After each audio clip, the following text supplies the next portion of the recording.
Figure shows a sheet of aluminum foil of negligible thickness placed between the plates of a capacitor. ये देखो बहुत पतली सी aluminium foil डाली हुई है. How will its capacitance be affected if the foil is electrically insulated?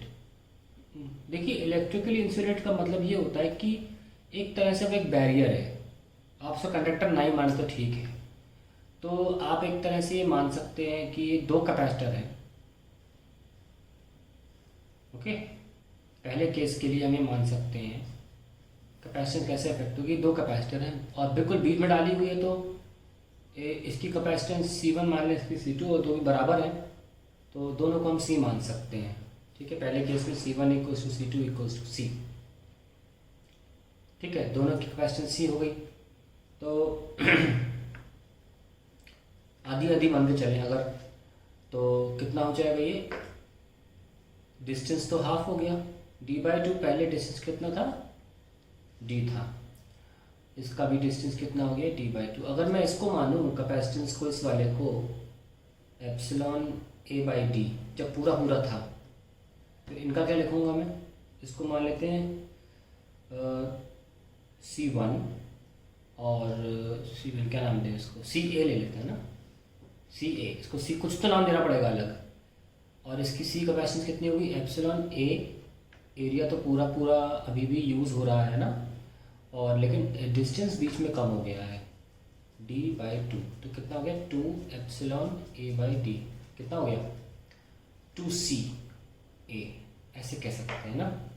और दूसरा वाला भी सेम है, तो दूसरा वाला भी जो होगा सेम होगा. C1 equals to C2 is 2 times of CA. Now they are in series.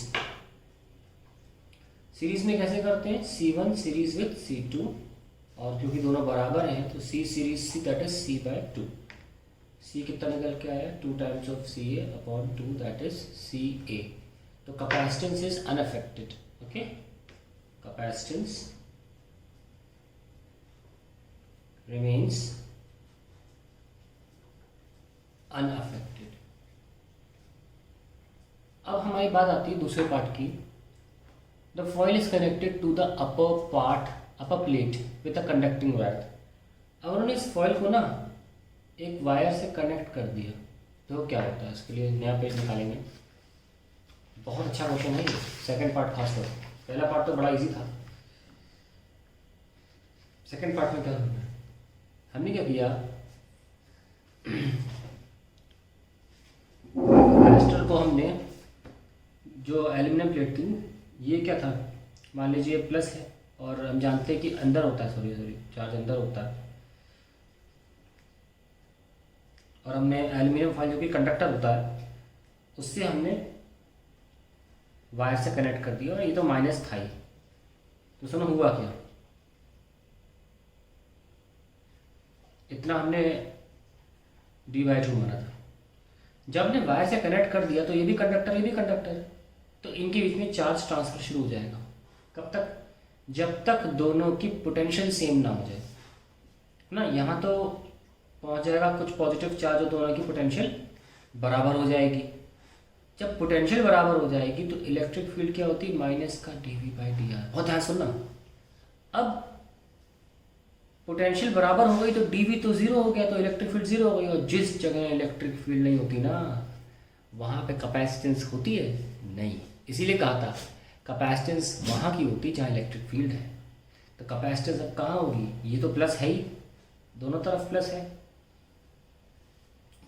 कहीं भी है, लेकिन इन दोनों की पोटेंशियल सेम हो गई है और दोनों में प्लस प्लस साइन आ गया है. अब ये दो प्लेट्स मिलकर कैपेसिटर बना रही हैं, ये दो प्लेट्स मिलकर. तो अब कैपेसिटेंस इस रीजन की है ही नहीं, तो न्यू कैपेसिटेंस जो होगी, न्यू कैपेसिटेंस वो क्या होगी, C', it will be epsilon A upon D/2, that is 2 epsilon A/D, that is 2CA.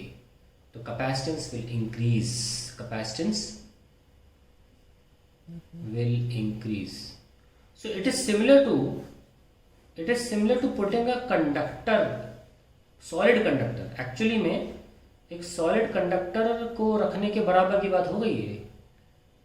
Aluminium foil को कनेक्ट करने का मतलब भी ये माना जा सकता है कि आपने एक सॉलिड कंडक्टर ही रख दिया है, तो कैपेसिटर अब सिर्फ इस रीजन का ही माना जाएगा, यहाँ से लेकर यहाँ तक, क्योंकि इसमें इलेक्ट्रिक फील्ड यही है, कंडक्टर में तो इलेक्ट्रिक फील्ड जीरो होती है।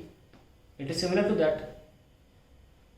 अब सोचिए ये क्वेश्चन बोर्ड एग्जाम में आया हुआ है ना, तो आप हल्के में नहीं ले सकते।